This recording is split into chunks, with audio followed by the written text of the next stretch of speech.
Thank you.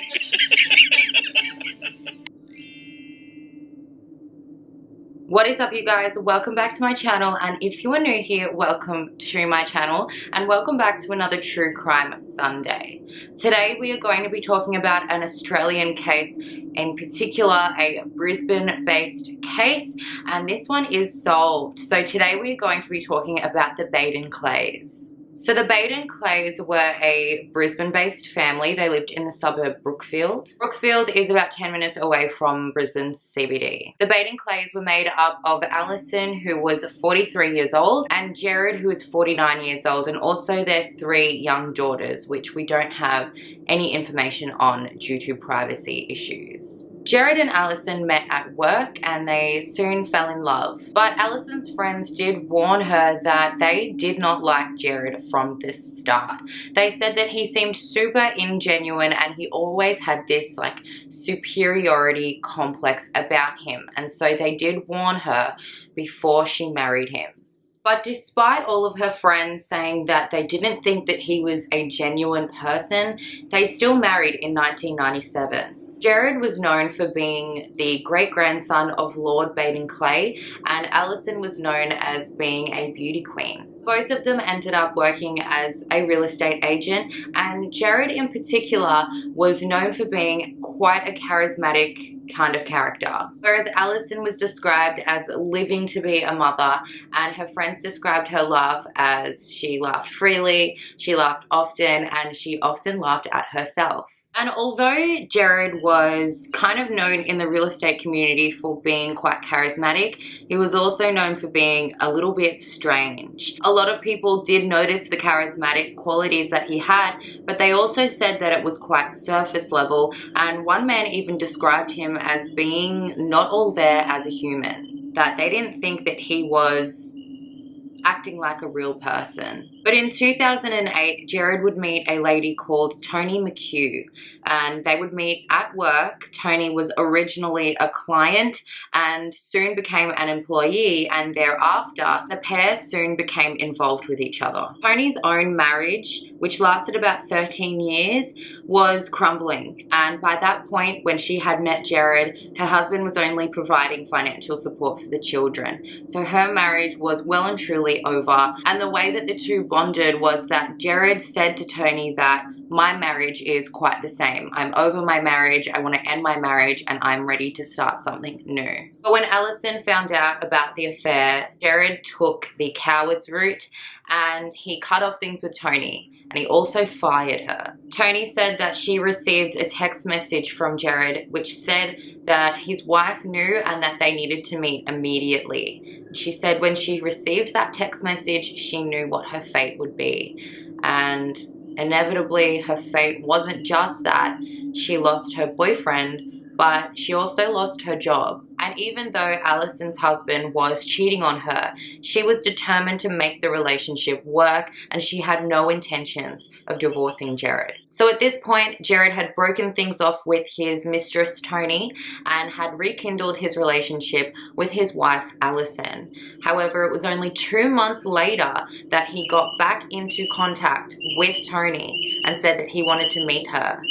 The two met over lunch, and Jared came into the lunch without his wedding ring on. He told Toni that he still loved her and that he intended to leave his wife and that he wanted to make things work again. So the affair was back on, but Alison had no idea. But it would be on the 19th of April in 2012 when Toni would get a phone call from Jared. It was a regular phone call that they had nightly, but this time he said to her that she would actually be seeing his wife Alison the next morning because she would also be at the same real estate meeting. At this point, Toni McHugh, the mistress, who had just been dumped, who had just lost her job, who had just regained her boyfriend and then regained her job, was caught off guard, and she said that at this point she did not want to go back down that path. She said that she was growing weary and worried about their relationship, and it didn't seem like he was going to end his marriage. She didn't see this relationship going where he had promised. and she told him that she didn't want to go down that path with him again. Now this is where their phone call ended, and Jared's recounting of that night would be as follows. He says that they were on the couch, and as per their marriage counselor's advice, she wanted to talk about their relationship, and he was not feeling it. He did not want to talk about their relationship, and he claims that he left her on the couch and went to bed. But the next morning, he said that he would wake up and she wouldn't be in bed next to him, and that she also wasn't on the couch. He called 000, stating that he didn't want to be alarmist, stating that his wife was missing. He tried to call the 13 number, which I'm assuming is Crime Stoppers, but for some reason it didn't work, and that's why he was calling 000, which is our emergency number in Australia.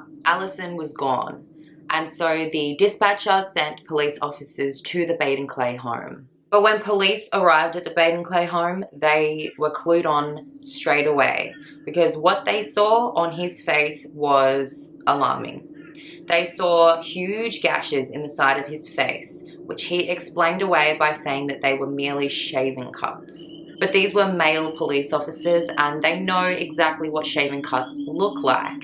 They said that those looked like fingernail scratches. On top of the facial wounds, the police officers said that they were also clued on by how clean the house was and how recently it had been cleaned. Now, because of the police's suspicions, they decided that they would declare the house a crime scene, even though it was merely a missing persons case. And they also decided that they would record every single conversation that they had with Jared Baden-Clay. Initially, they thought it was a domestic violence case gone wrong, rather than it being merely a missing persons case. This was further exacerbated by the fact that they really could not get any answers out of Jared. He just was not cooperating whatsoever.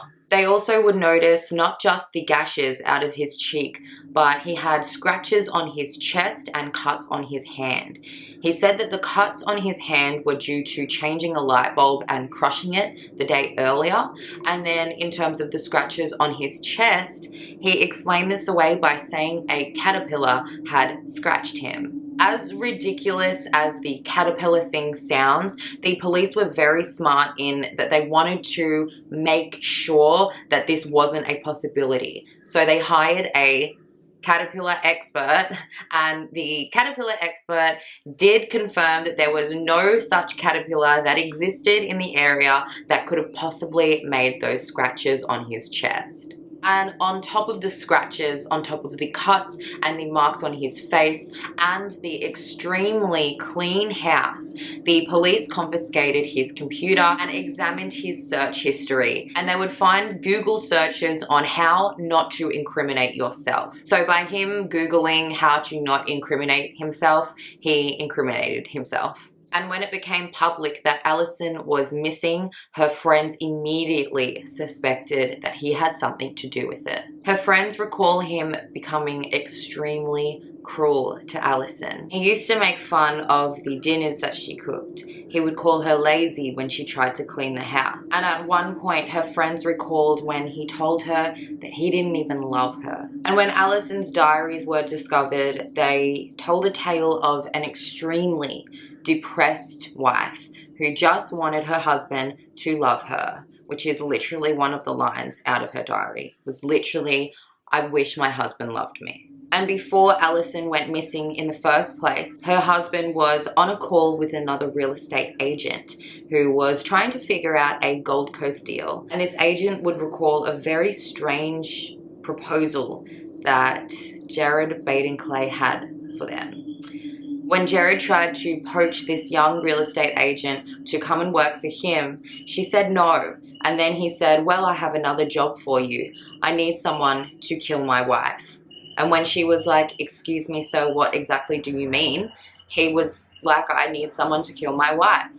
And then when she pressed him further, he changed the subject. As Jared grew crueler and crueler to Alison, his business started to fail, and he racked up a debt of almost $1 million.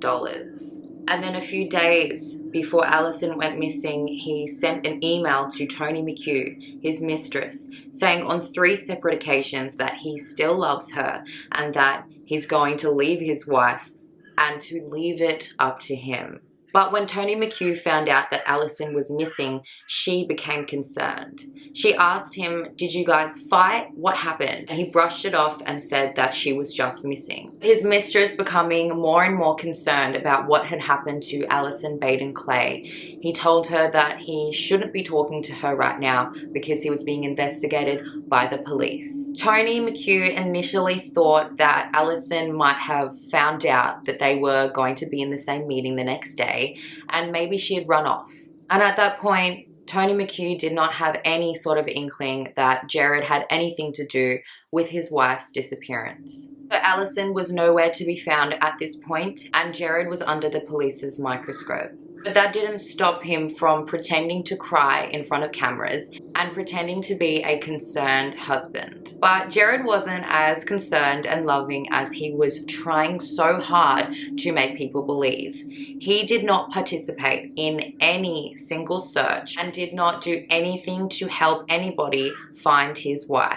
In fact, he had moved in with his parents, and when a news team followed him, he walked straight over and started acting very strangely. Now, usually when there is a missing person and a loved one comes up to a news channel and makes a statement, they usually plead for the safe return of their loved one.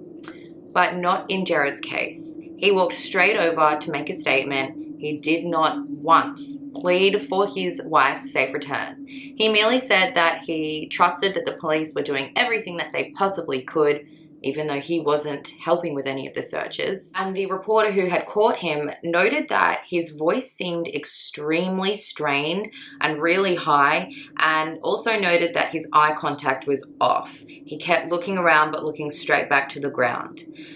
Notably, the cameraman who was with the reporter at this particular moment said that there's something extremely off about that man. I'm trying to look after my children at the moment. They've got 3 young girls, and we really trust that the police are doing everything they can to find my wife, and we just hope that she'll come home soon. And I need to go now to an appointment. This one reporter and the cameraman also noted that because his sister was behind him, she also seemed to notice that his behavior was off. In the footage where they caught this particular moment, you can see his sister in the back, and you can see that she looks incredibly nervous but also confused about her brother's behavior. And I need to go now to an appointment. At one point, she stands away from him and looks at him in like this confused but nervous state. Like she knows something is off, just like the cameraman noticed and the reporter noticed. Now, because this behavior was so off-putting for this one reporter, she decided that she would contact police and report it. Because it wasn't just her who had strange feelings about this encounter. It was also confirmed by her cameraman, and this affirmed for her that something was not right. And when she contacted the police officer asked if she got footage of his face and if she noticed any scratches. And so she organized for the police officer to come and review the footage. And when the police officer reviewed the footage, they could see that he was actually hiding the side of the face where the scratches were. Because of this, the police wanted to have a follow-up examination of the scratches on his face, the cut on his hand, and the scratches of his chest. And on the day that he was supposed to attend this follow-up examination, Jared decided that he would get into a very minor car crash. Not enough to kill him, but enough to create new injuries that would confuse the police. There was one man who saw this car accident, and even though it was just a minor car accident, he described it as kind of being pathetic. And when he went over to see if the man in the car was okay, Jared crawled out, and it was just a very pathetic scene. The police poured their resources in on this case. They went all in. In fact, they even put up mannequins on the side of the road wearing the exact same clothes that Alison wore the night she disappeared. This was done in the hopes that they would spark something new in the investigation that would lead them closer to finding out what happened to Alison that night. The police also attempted to find Alison by continuously calling her phone. So it was the job of one particular police officer to continuously call her phone, which led him to her message bank. And so he became sort of close to Alison just by hearing her voice. And because of how affluent this couple were, how well known this couple were in such a, wealthy area, the police put in all of their resources, and also there was a huge turnout for volunteers. The search took place in a bushland reserve near the Colo Creek, and Alison's parents took to the media to plead for the safe return of their daughter, and it is heartbreaking. As a mother, please help us to find our dear Alison. Our lives will never be the same. We must find her. Because there are 3 beautiful little girls of Alison's wanting to see their mother as soon as possible. This was one of the most covered cases in Australian history. Usually when people go missing in Australia, they don't really ever get mentioned in the news. They're just kind of a missing person. But because of who this couple were, they were wealthy, they were, really well known in their community. And also the strange aspects of this case meant that they were on the news literally day and night for the entirety of the investigation. And while investigators were out in the field looking through bushland, they were also building a case with evidence from the Baden-Clay home, including going to Jared's parents' home and collecting evidence there. The evidence that they took from the Baden-Clay home were all of the razors, and they wanted to test if there was any blood in the razor to account for those huge gashes out of his cheek, and there were absolutely no signs of any blood DNA on those razors. But there was one place where there was a significant amount of blood, and that was in the Baden-Clay car. There was a blood stain, which was a contact smear, which had drips down onto the floor. On top of the blood DNA that was found in the car, there was also hair found. And when they did DNA tests, the blood and the hair matched Alison Baden-Clay. And even though Jared said to Tony McHugh, his mistress, that they shouldn't be talking anymore, he continuously tried to get in contact with her through payphones. In fact, Jared actually called Tony McHugh when she was being interviewed by police, and he was asking her whether or not she told the police that she was still currently seeing him. And she said, well, yeah, because it's the truth. We're together, aren't we? And this is where Jared changed his tune. He started telling people and the police that she was merely a fling, she meant nothing to him, and that he was in a loving relationship with his missing wife, Alison Baden-Clay. 11 days after Alison Baden-Clay disappeared, this would be on the 30th of April, a canoeist was in the Colo River. He said that when he approached the area, he could smell a foul smell, but he said that he continued forward, not knowing what it was. He said that he remembered the mannequins that the police had put up all over the road wearing the exact same clothes that Alison Baden-Clay had wore when she disappeared. And he said when he approached a specific area, he saw the 3/4 pants that he saw on the mannequin, and he knew exactly what he was coming up to. He said that because he was in a canoe, there was nothing that he could do apart from continue on, hurrying home and calling the police. Alison, when she was found, was really badly decomposed. And when she was found, Jared's parents put their Australian flag at half-mast, as did some of the neighbours in the area.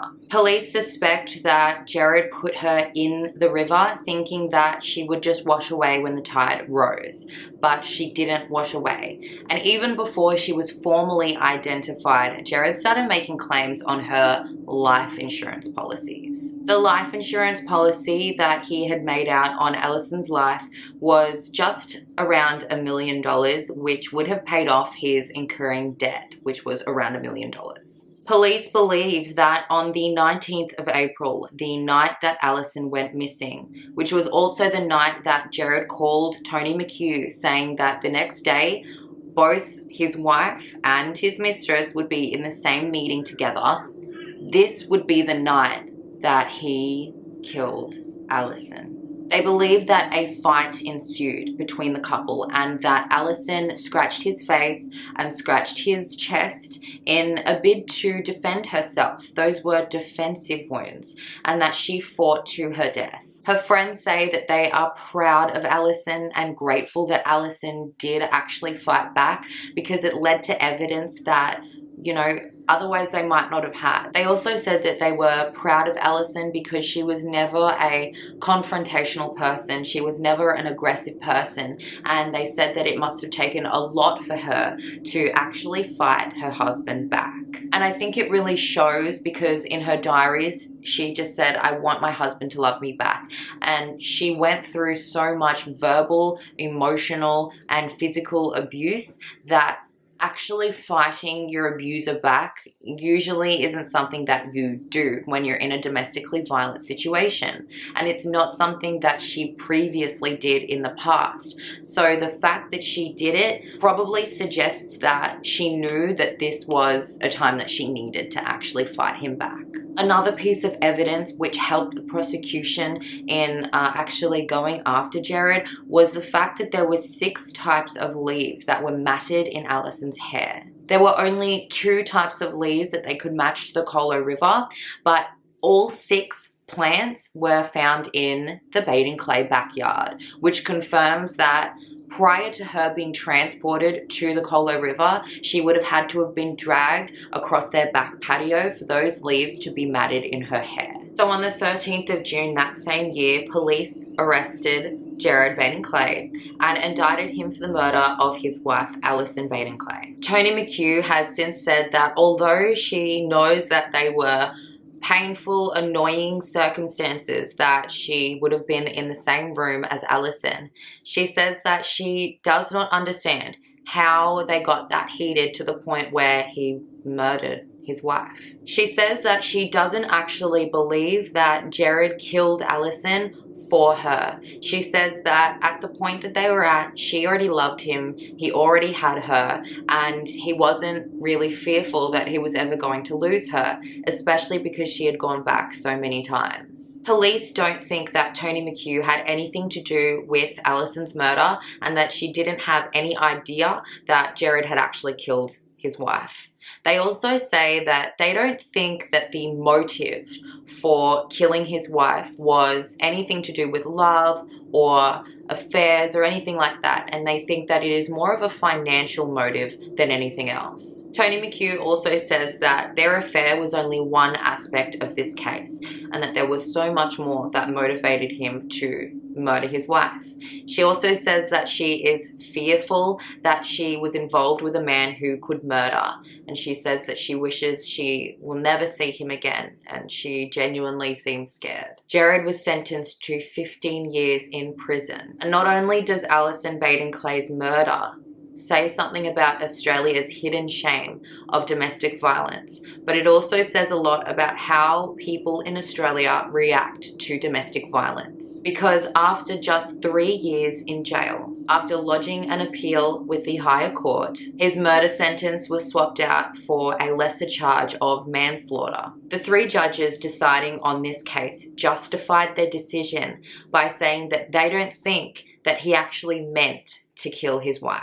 One of my favourite Scout laws is the Scout is courageous, to have courage in the face of adversity, to make those decisions that need to be made, and that ability to move on with life and know that you have that self-confidence to know that everything's going to be all right. There is too much leeway given to Australian men in terms of domestic violence. We are too casual in how we treat this hidden shame of Australia. In Australia, 1 woman per week is murdered by their ex, their boyfriend, or their husband. 1 woman per week. This hits particularly close to home. Australian women are 4 times more likely to be hospitalised after partner or ex-partner abuse. For Australians, we like to think that we are laid back, non-caring people, when in fact Australian men are filled with violence and rage, and for some reason we just ignore it and we continue to label ourselves as laid back and chill when we are the complete opposite. We are ignoring such a huge problem. If you know anybody who is suffering through domestic violence, there are a couple of things that you need to know. First is that nobody chooses to stay in a domestic violence situation. A woman is more likely to die if she leaves than if she just stays. So it's really important to note that it's not anyone's choice to stay in that situation. Number two is that leaving a domestically violent situation actually involves a team. It doesn't just involve one single person, and it doesn't just involve that one single person and their friends. You do need professional help to leave a domestically violent situation. Oftentimes, there are assets tied up in these relationships, not just the emotional ties, but there are also children involved a lot of the time, which can complicate the situation. Money is also a huge reason as to why people don't feel like they can leave, as well as housing, as well as children, animals, and just at the base level, the fear of losing your life. If you see somebody who hasn't come to you and said, hey, I think this is domestic violence, or I'm in a domestically violent situation, and you think it's domestic violence, you need to tread very carefully about how you approach the situation without further exacerbating it. I will leave links below for any hotlines that I can find to help you if you think that you know somebody who is suffering through that, or if you yourself are suffering through that. Anyways, you guys, thank you so much for watching. If you like this video, please give it a thumbs up. It really does help. Leave a comment down below letting me know what you think. And if you want to see more videos like this, I do a True Crime Sunday every single Sunday, and then 2 videos per week on hauls, beauty videos, challenges, and fun stuff like that. So thank you so much for watching, and I will see you in the next one.